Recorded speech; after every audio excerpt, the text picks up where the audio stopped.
This is Revathi. Welcome back to అందమైన కథల పొదిరిల్లు. ప్రియమైన రాక్షసి ఎపిసోడ్ నెంబర్ 168. ఊరు నుండి రాగానే ఆనందిని ఏడిపిస్తున్న అశ్విన్. అసలు ఆనంది ఏం చేసింది? కథలకు వెళ్ళబోయే ముందు దయచేసి వీడియోకి ఒక లైక్ ఇవ్వండి, అలాగే హైప్ ఇచ్చి వీడియోని సపోర్ట్ చేయండి. స్టోరీస్ నచ్చినట్టయితే మన ఛానల్ని తప్పకుండా షేర్ చేయండి. ఇక కథలకు వెళ్ళిపోదాం. ఇలా కొన్ని గంటలకి సిటీకి చేరుకుని నందిత వాళ్ళు ఉండే ఇంటి ముందు చైతన్య కార్ ఆపితే నందిత, అశ్విన్, ఆనంది, శిరీష కార్ దిగుతుంటారు. అందరి మొహాల్లోనూ బాధ కనిపిస్తుంటుంది.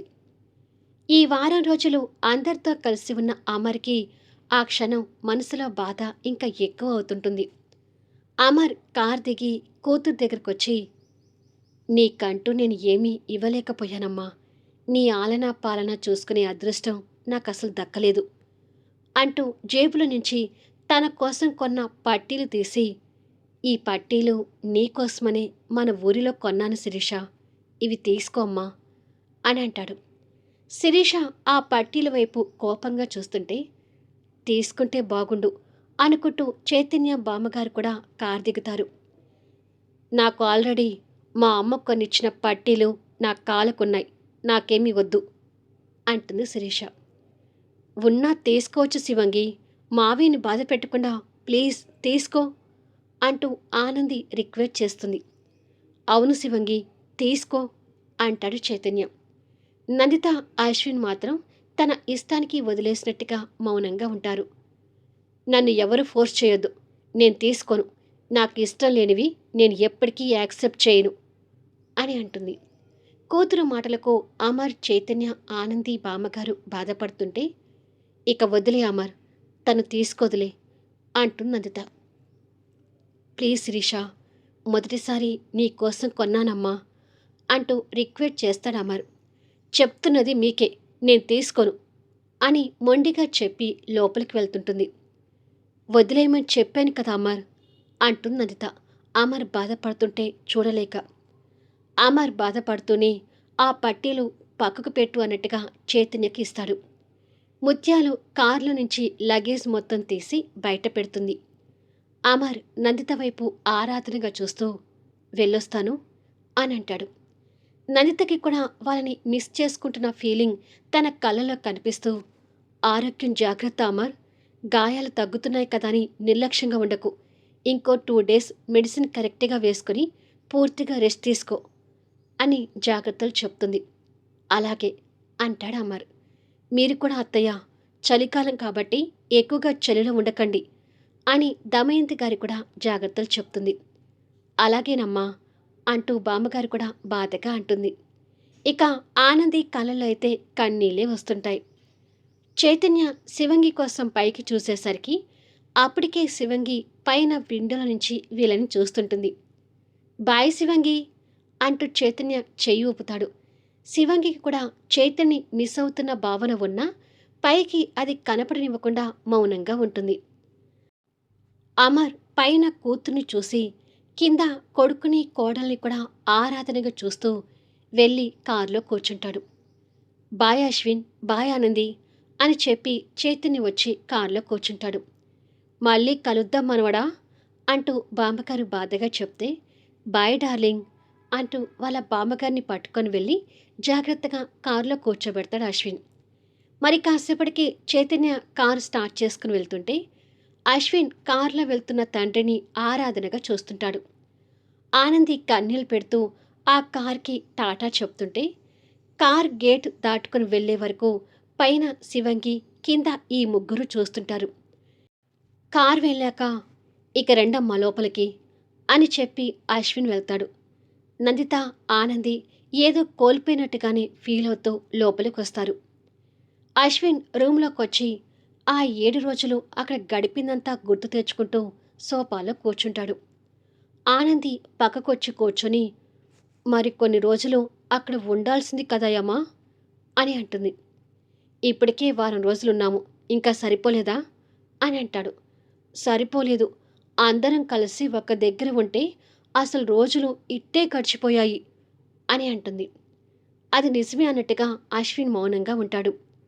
అసలు యమా, మనం పర్మనెంట్గా ఇలా కలిసి ఉండే రోజులు వస్తే బాగుండు కదా అని అంటుంది. అశ్విన్ ఆ మాటకు కోపం తెచ్చుకుంటూ ఆనంది అంటూ సీరియస్ అవుతూ సోఫాల నుంచి లేస్తాడు. అశ్విన్ ఒక్కసారిగా అలా సీరియస్ అయ్యేసరికి ఆనంది భయంగా చూస్తూ లేస్తుంది. ఆశకైనా హద్దు ఉండాలి. అందరం కలిసి టూర్ అంటే ఒప్పుకున్నాను, వెళ్ళొచ్చాము. మళ్ళీ ఇప్పుడు పర్మనెంట్గా కలిసి ఉందామంటావేంటి? అసలు అలా ఎందుకు జరుగుతుంది అంటూ కోపడతాడు. ఎందుకు జరగకూడదు యమ్మా? మన మధ్య ఉన్న మనస్పర్ధలేంటో అవి తొలగిపోతే అందరం కలిసి ఉండొచ్చు కదా అని అంటుంది. అది ఎప్పటికీ జరగదు. మీ మావయ్య మీద మాకు అభిమానం ఉండొచ్చు, కానీ అంతకంటే ఎక్కువ కోపం కూడా ఉంది. అది గుర్తు పెట్టుకొని మాట్లాడు అని కోపంగా చెప్పి అక్కడ ఉన్న టవల్ తీసుకుని వాష్రూంలోకి వెళ్ళిపోతాడు. ఆనంది బాధపడుతూ ఈ అమ్మ ఎప్పుడూ అంతే, నన్ను ఏడిపించాలని చూస్తాడు అని అనుకుంటూ కంటతడి పెట్టుకుంటుంది. నందిత కూడా రూమ్లోకి వచ్చి కూర్చొని అక్కడ అంతా సందడిగా గడపటం, అమర్తో కలిసి కూర్చొని ముచ్చట్లు పెట్టుకోవటం గుర్తు తెచ్చుకొని బాధపడుతుంటుంది. ఇంటికి చేరిన అమర్, చైతన్య, దమయంతి గారి పరిస్థితి కూడా అదే. ఎవరికి వాళ్ళుగా కూర్చొని అక్కడ మధుర స్మృతులు గుర్తు తెచ్చుకుంటూ బాధపడుతుంటారు. అమర్కి ఆ శశాంక్ విషయం గుర్తొచ్చి వెంటనే బయటికి వెళ్తుంటాడు. చైతన్య అమర్ వెళ్ళటం చూస్తూ వచ్చి ఎక్కడికి మావయ్యా అని అడుగుతాడు. బయట నాకు కొంచెం పని ఉందిలేరా, వెంటనే వస్తాను అని చెప్పి వెళ్ళిపోతుంటాడు. ఇంకో 2 రోజులు రెస్ట్ తీసుకోమని అత్తయ్య చెప్తే మావయ్య వినిపించుకోకుండా బయటికి వెళ్తున్నాడే అని అనుకుంటా చైతన్య. సిటీకి వస్తే మీ మావయ్య అసలు ఇంట్లో కాలు నిలబడి చైతన్య. ఇంకో 2 రోజులైనా అక్కడ ఉండి వచ్చుంటే బాగుండేదేమో, అప్పుడైనా రెస్ట్ తీసుకునేవాడు అంటుంది దమయంతి గారు కొడుకు గురించి బాధపడుతూ. అన్ని రోజులు అక్కడ ఉండాలంటే అక్కడ అశ్విన్కైనా ఇక్కడ మనకైనా బిజినెస్లో చిక్కులు ఏర్పడతాయి బామ్మ.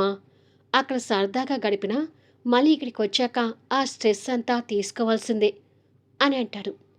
అది కూడా నిజమేలే అంటుంది బామ్మగారు. అశ్విన్ స్నానం చేసి వచ్చేసరికి ఆనంది కుళాయి తిప్పి కన్నీళ్లు పెట్టుకుంటూ కనిపిస్తుంది.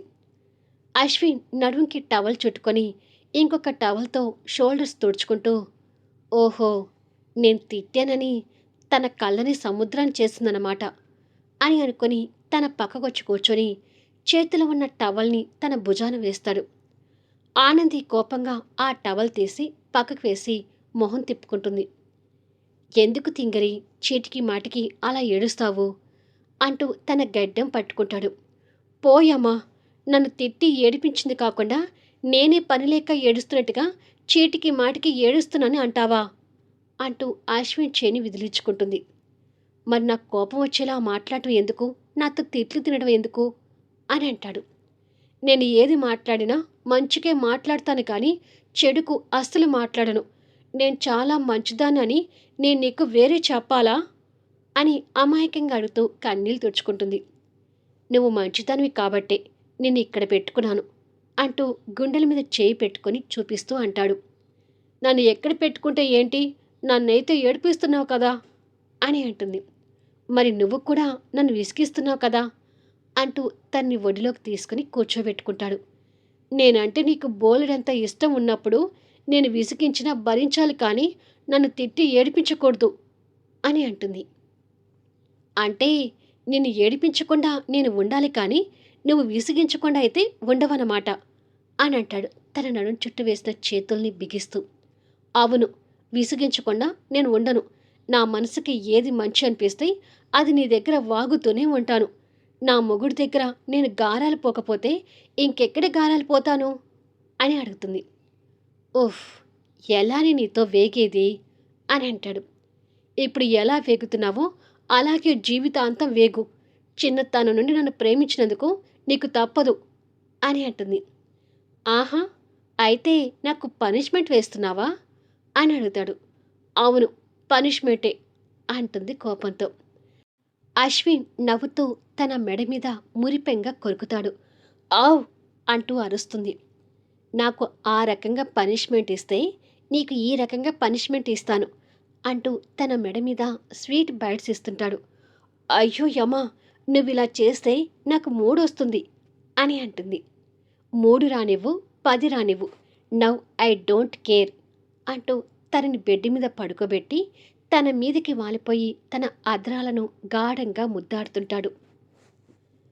చైతన్య రూంలోకొచ్చి అసలు రాగానే మావయ్య ఎక్కడికి వెళ్ళినట్టు అని అనుకుంటూ ఉండగా బెడ్ మీద ఉన్న ఫోన్ రింగ్ అవుతుంటుంది. శివంగి కాలింగ్ అని స్క్రీన్ మీద కనిపిస్తుంటే అది చూసి సంతోషపడుతూ ఈ శివంగి నన్ను వదిలి ఉండలేకపోతుందేమో అని అనుకొని కాల్ లిఫ్ట్ చేసి చెప్పు శివంగి అని అంటాడు. అప్పటి వరకు ఏదో మిస్ అవుతున్నట్టుగా ఉన్న శివంగి చైతన్య గొంతు విని కాస్త ఆనందపడుతుంటుంది. అటు నుంచి రెస్పాండ్ రాకపోయేసరికి హలో శివంగి నిన్నే అని అంటాడు. ఆ మాటతో శివంగి తడబడుతూ అదే కాల్ నీకొచ్చిందా సారీ అని అంటుంది నటిస్తూ. అంటే ఇప్పుడు నువ్వు నాకు కావాలని కాల్ చేయలేదా అని అడుగుతాడు అనుమానంగా. నేనెందుకు చేస్తాను, నీకు కాల్ చేయాల్సిన అవసరం నాకెందుకు ఉంటుంది అని అంటుంది గంభీర నటిస్తూ. ఓసి దీని ఏసాలో అని అనుకుని ఫోన్ ఆ చెవి నుంచి ఈ చెవికి మార్చి మరి ఎవరికి కాల్ చేయబోయి నాకు కాల్ చేశావు అని అడుగుతాడు. అది అంటూ వెంటనే చెప్పలేక మాటలు వెతుక్కొని జితేంద్రకి చేయబోయి నీకు చేశాను అని అంటుంది. వాడి పేరు వినగానే ఇక్కడ చేతినికి మొహంలో రంగులు మారుతుంటాయి. హాస్పిటల్ డ్యూటీకి వెళ్ళి చాలా రోజులు అవుతుంది కదా, రేపటి నుంచి వస్తానని జితేంద్రకి ఫోన్ చేసి చెప్పబోయి సడన్గా డయల్ రీసెంట్ కాల్లో నా ఫింగర్ నీ నెంబర్కి తగిలి నీకు కాల్ వచ్చేసింది అంటూ కవర్ చేయాలని తిప్పలు పడుతుంటుంది. ఆహా, డయల్ రీసెంట్ కాల్లో నా నెంబర్ ఉండటానికి అసలు ఈ మధ్యకాలంలో నువ్వు నాకు ఎప్పుడు ఫోన్ చేయలేదే అని అంటాడు. అబ్బా దొరికిపోయాను అంటూ తల పట్టుకొని అంటే అది మరి ఎలా నీ నెంబర్ కలిసిపోయిందో ఏంటో నాకు కూడా తెలీదు. నేను మాత్రం జితేంద్రకు చేయబోయి పొరపాటున నీకు చేశాను అని అంటుంది. అవునా, సరేలే, పొరపాటున ఫోన్ చేస్తానంటున్నావు కదా, ఇట్స్ ఓకే. నాకు రంగీ దగ్గర నుంచి కాల్ వెయిటింగ్ వస్తుంది, ఇక ఉంటాను అని అంటాడు. ఆ పేరు వినగానే శివంగి మొహం ఎర్రగా మారిపోయి ఏంటి రంగీ నీకు ఫోన్ చేస్తుందా, అసలు నీ నెంబర్ రంగీ దగ్గర ఎందుకుంది అని అడుగుతుంది. ఎందుకుంది అంటే నేను ఇచ్చాను కాబట్టి తన దగ్గర ఉంది అంటారు నిర్లక్ష్యం నటిస్తూ. అదే నీ నెంబర్ తనకి ఎందుకు ఇచ్చావు అని అడుగుతుంది కోపంగా. అప్పుడప్పుడు సరదాగా మాట్లాడుకుందామని ఒకరికొకరం నెంబర్లు తీసుకున్నాము అంటాడు తన ఉక్రోషాన్ని గ్రహిస్తూ. అసలు నీతో తనకు సరసం ఏంటి అంటూ కోపంగా అడుగుతుంది. నీకు తీరిగ్గా చెప్పడానికి నాకు కుదరదులే, అక్కడ రంగి ఒక్కటే నాకు కాల్ చేస్తుంది, పాపం తనకి నాతో మాట్లాడాలనిపించి కాల్ చేస్తున్నట్టుంది, ఇక ఉంటాను బాయ్ అని చెప్పి నవ్వుతూ ఫోన్ పెట్టేస్తాడు. ఛ అంటూ కోపంగా ఫోన్ నేలకేసి కొట్టబోయి అమ్మో వాళ్ళ మీద కోపం నా ఫోన్ మీద చూపించుకోవడం ఎందుకు, అంతా నా కర్మ, ఇక్కడికి వచ్చాక కూడా నాకు ఆ రంగి గోల వదలటం లేదన్నమాట అని అనుకొని చిరాకు పడుతుంటుంది శివంగి. తన సిచ్యువేషన్ ఇక్కడ చైతన్య ఊహించుకొని నవ్వుతూ లేకపోతే జితేంద్రకు చేయబోయి నాకు కాల్ చేస్తానంటావా, బాగా అయింది కదా నీకు అని అనుకుంటూ ఉండగా చైతన్యకి దీపక్ దగ్గర నుంచి కాల్ వస్తుంటుంది. స్నేహితుడు ఫోన్ చూడగానే సంతోషపడుతూ లిఫ్ట్ చేసి హలో అని అంటాడు.